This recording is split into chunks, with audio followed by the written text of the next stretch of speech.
If you've ever noticed that you sometimes ruin things that were actually going well, you're not alone. You finally get an opportunity you've been waiting for, and suddenly you start procrastinating. You meet someone who treats you well, but you become distant. You set a goal you genuinely care about, and somehow you keep getting in your own way. From the outside, it looks confusing, even irrational. Why would someone sabotage the very things they want? But when you look closely, self-sabotage usually isn't random. It's protection.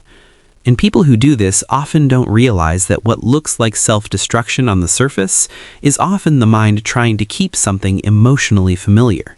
Self-sabotage rarely appears in dramatic ways. Most of the time, it hides inside small behaviors, putting off something important until the last moment, overthinking a simple message until you never send it, avoiding conversations that might move a relationship forward, starting something with excitement, and quietly losing momentum once it begins to matter. At first glance, these actions look like laziness, fear, or lack of discipline, but often something deeper is happening. Because the human mind isn't designed only to pursue success.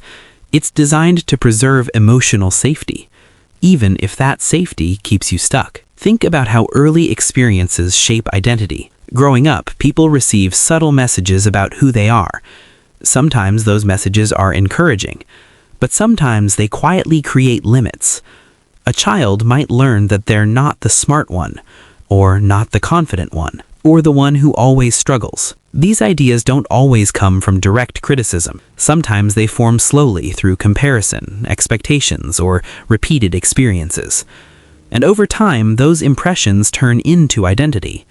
Not something you consciously choose, something you simply believe. Now imagine what happens when life begins to contradict that identity. You start succeeding in ways that don't match the story you've always held about yourself. You begin moving toward a life that feels unfamiliar. And that's where the mind becomes uneasy. Not because success is bad, but because unfamiliar identity feels unpredictable. For many people, the brain quietly asks a question: if this works, who am I now? And that uncertainty can be more uncomfortable than failure. So the mind tries to restore what feels normal, sometimes by procrastinating, sometimes by overthinking until momentum disappears, sometimes by pulling away from opportunities or relationships that were beginning to grow. From the outside, it looks like self-sabotage, but internally, the mind is doing something very specific.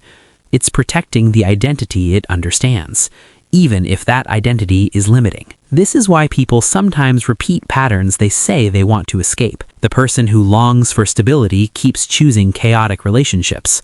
The person who wants success never quite finishes what they start.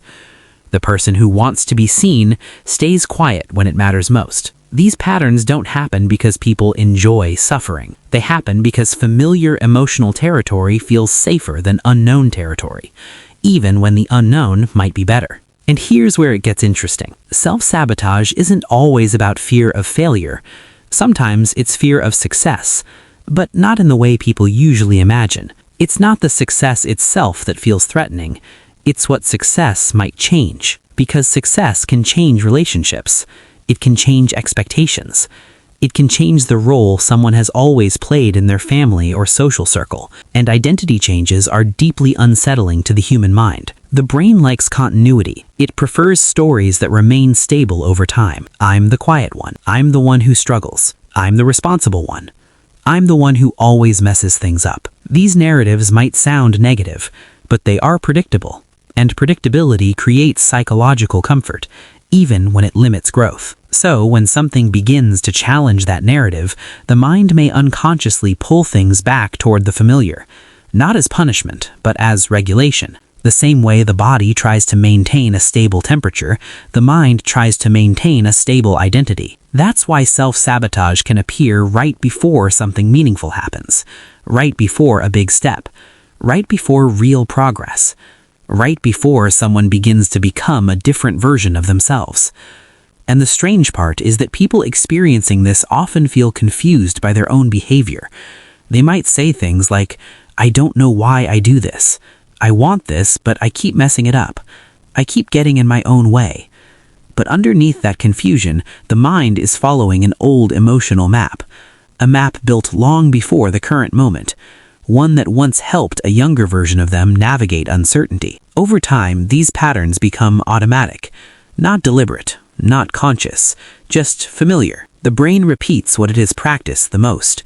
And if someone spent years associating risk with rejection, success with pressure, or visibility with judgment, their nervous system remembers that, even when the environment has changed. So self-sabotage isn't usually a sign of weakness. It's a sign that the mind is trying to protect an identity that once felt necessary. The same mechanism that keeps people safe can also keep them stuck, because the mind doesn't always distinguish between danger and change. Sometimes it treats them the same. When you look at self-sabotage through that lens, something shifts. It stops looking like a personal flaw and starts looking like an old strategy still running in a new environment.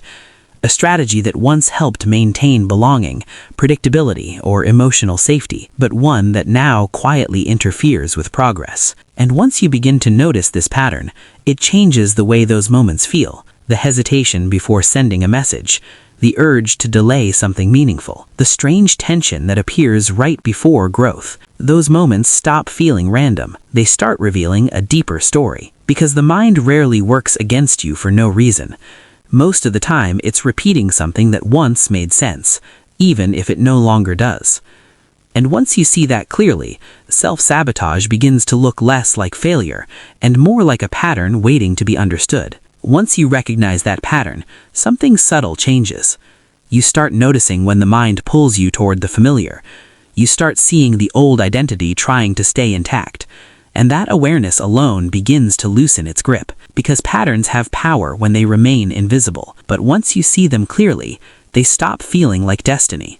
They start looking like history. And often, understanding that difference is where everything quietly begins to shift. If this explained something you've noticed about yourself, there's always more beneath the surface. Because the deeper you understand your patterns, the less mysterious they become. And understanding yourself is where those patterns finally begin to make sense.